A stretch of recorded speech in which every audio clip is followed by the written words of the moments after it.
La révolution, c'est le renversement de l'ordre social chrétien tel qu'il résultait de 18 siècles de chrétienté, tout simplement. Et la révolution, la métaphysique révolutionnaire, consiste à mettre en bas ce qui doit être en haut et mettre en haut ce qui doit être en bas. Exemple, l'avortement. L'avortement dans une société catholique est interdit, puisque c'est un assassinat et on protège la vie innocente. Dans une société révolutionnaire, l'avortement est autorisé, valorisé et promu. On voit bien qu'il y a une inversion. Bon. Donc la révolution est un mal, et elle a besoin, comme tout mal, elle a besoin d'avancées masquées. Donc pour se perpétuer, comment fonctionne la révolution ? Elle neutralise les forces de contestation potentielles. Elle les neutralise en créant ou en laissant émerger ce que j'appelle des soupapes de sécurité. Ces soupapes de sécurité sont des appâts qui attirent les forces de contestation potentielle à la révolution. Et ces appâts reposent sur le bien qui a été conservé par le mal, et derrière lequel donc le mal se cache et prospère. Et donc en attirant ces forces de contestation potentielle, on les maintient dans le giron révolutionnaire.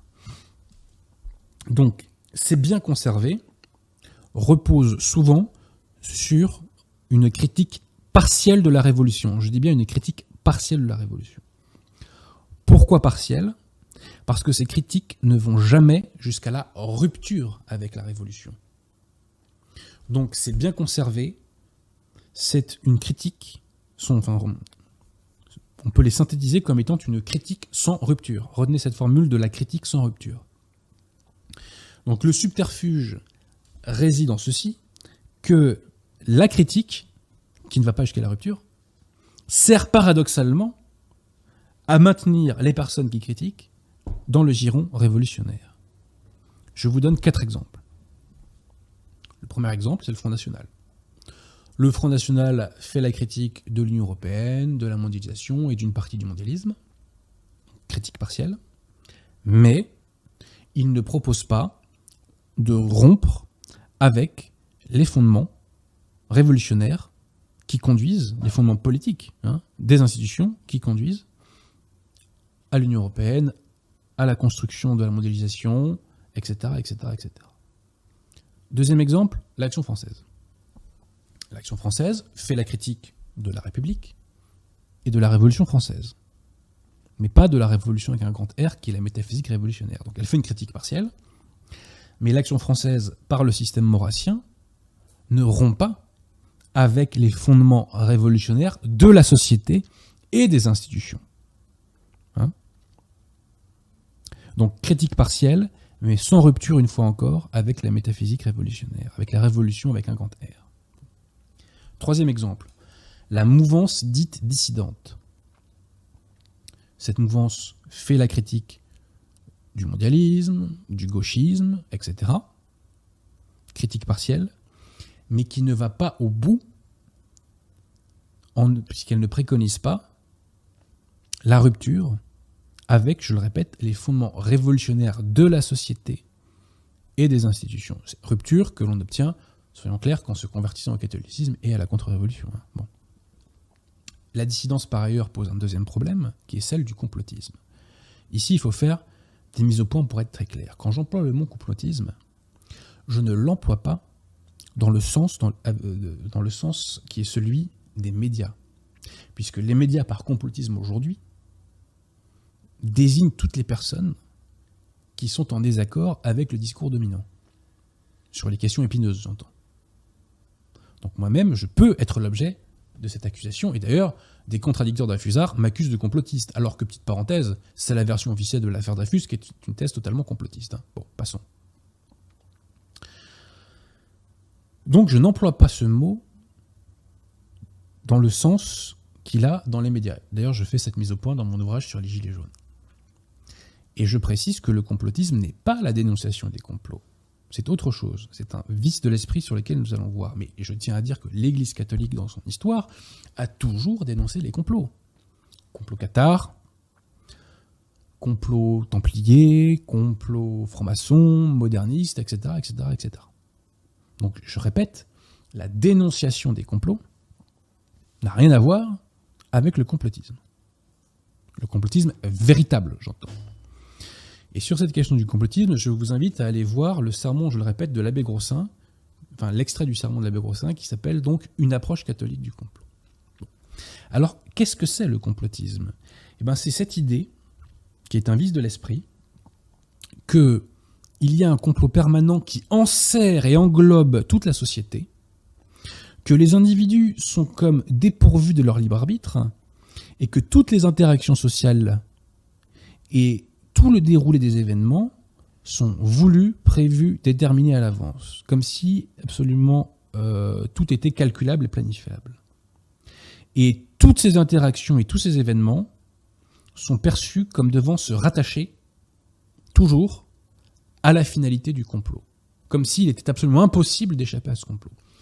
Je ne donne pas de nom parce que je ne veux humilier personne, mais je sais qu'il y a quelques années de ça, en privé, une personne a dit à une autre personne qui me l'a répété, enfin une personne, pardon, qui est très connue, on va dire, dans la dissidence, disait que si j'étais en désaccord avec elle sur une certaine question, c'est parce que j'étais sous l'influence d'avocats bouddhistes. Vous voyez ? Comme s'il était impossible que je puisse tout simplement être en désaccord sur une question, comme avec Guillaume ou Pierre de Tirmont, on est en désaccord sur plein de questions. Vous voyez ? Il fallait expliquer ce désaccord par la finalité du complot. On ne pouvait pas l'expliquer autrement. C'est pour ça que j'appelle ça le complotisme intégral et téléologique. Téléologique parce que tous les événements doivent se rapporter à la finalité du complot. Vous voyez ? Et bien ça, c'est un vice de l'esprit. C'est un vice de l'esprit qui décrédibilise la dénonciation du complot. Vous voyez ? Bon. Et donc, ce complotisme, à l'instar du gauchisme, fait quitter le réel. Et n'oubliez jamais, chers amis, que nous, catholiques, nous, contre-révolutionnaires, nous sommes le camp du réel. Et nous ne pouvons être efficaces qu'en restant cramponnés au réel. Parce que nous sommes catholiques, parce que nous sommes thomistes. Voilà. Et c'est parce que nous vivons dans ce monde de pseudo-réalité, si je puis dire, que nous en sommes là. Voilà. Donc revenons au réel, échappons au gauchisme, échappons au complotisme, soyons catholiques, soyons thomistes. Ensuite, quatrième exemple de soupape de sécurité, après celle de la dissidence, la Manif pour tous par exemple. La Manif pour tous s'oppose aux revendications LGBT, critique partielle, mais elle ne propose pas la rupture, qui serait simplement qu'on impose légalement le respect de la loi naturelle. Si il était prévu dans la Constitution que la législation française doive respecter la loi naturelle, toutes ces revendications LGBT n'existeraient pas. Mais la critique pour tous ne se situe jamais sur le champ de la loi naturelle. Ou si elle le fait, ça m'a échappé et c'est bien trop rare et c'est pas du tout au centre de son discours. Donc, les soupapes de sécurité de la Révolution, je résume, sont soit créées par la Révolution, soit on les laisse émerger. Elles visent à attirer les forces de contestation à la Révolution pour les maintenir dans le giron révolutionnaire, sous l'influence révolutionnaire et dans le camp de la Révolution. Et on les maintient par ce que j'appelle donc des critiques sans rupture, donc ce sont des critiques partielles qui n'aboutissent pas à la rupture de la Révolution. Mais je précise que il est possible d'être une soupape de sécurité de la Révolution, mais de s'affranchir de cette condition. Exemple, l'abbé Vigano. L'abbé Vigano, quand il s'est lancé dans une croisade contre Bergoglio en 2018, je pense, s'est lancé en concertation avec les mouvances Ecclesia Dei. Je pense, je parle avec précaution, mais à mon avis c'est le cas. Mais il a fini par se convertir, à abjurer Vatican II et à dénoncer l'éclipse de l'Église. Et ce faisant, eh bien, il est devenu une authentique force catholique et une authentique force de la contre-révolution. Autre exemple inverse, la Fraternité Saint-Pédis. La Fraternité Saint-Pédis, à la base, n'est pas une soupape de sécurité de la Révolution.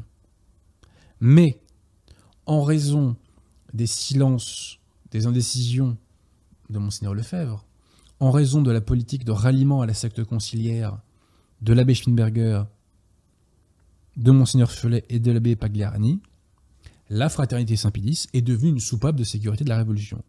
Elle fait une critique de Vatican II, mais elle explique à ses fidèles que la secte conciliaire est l'Église instituée par Jésus-Christ.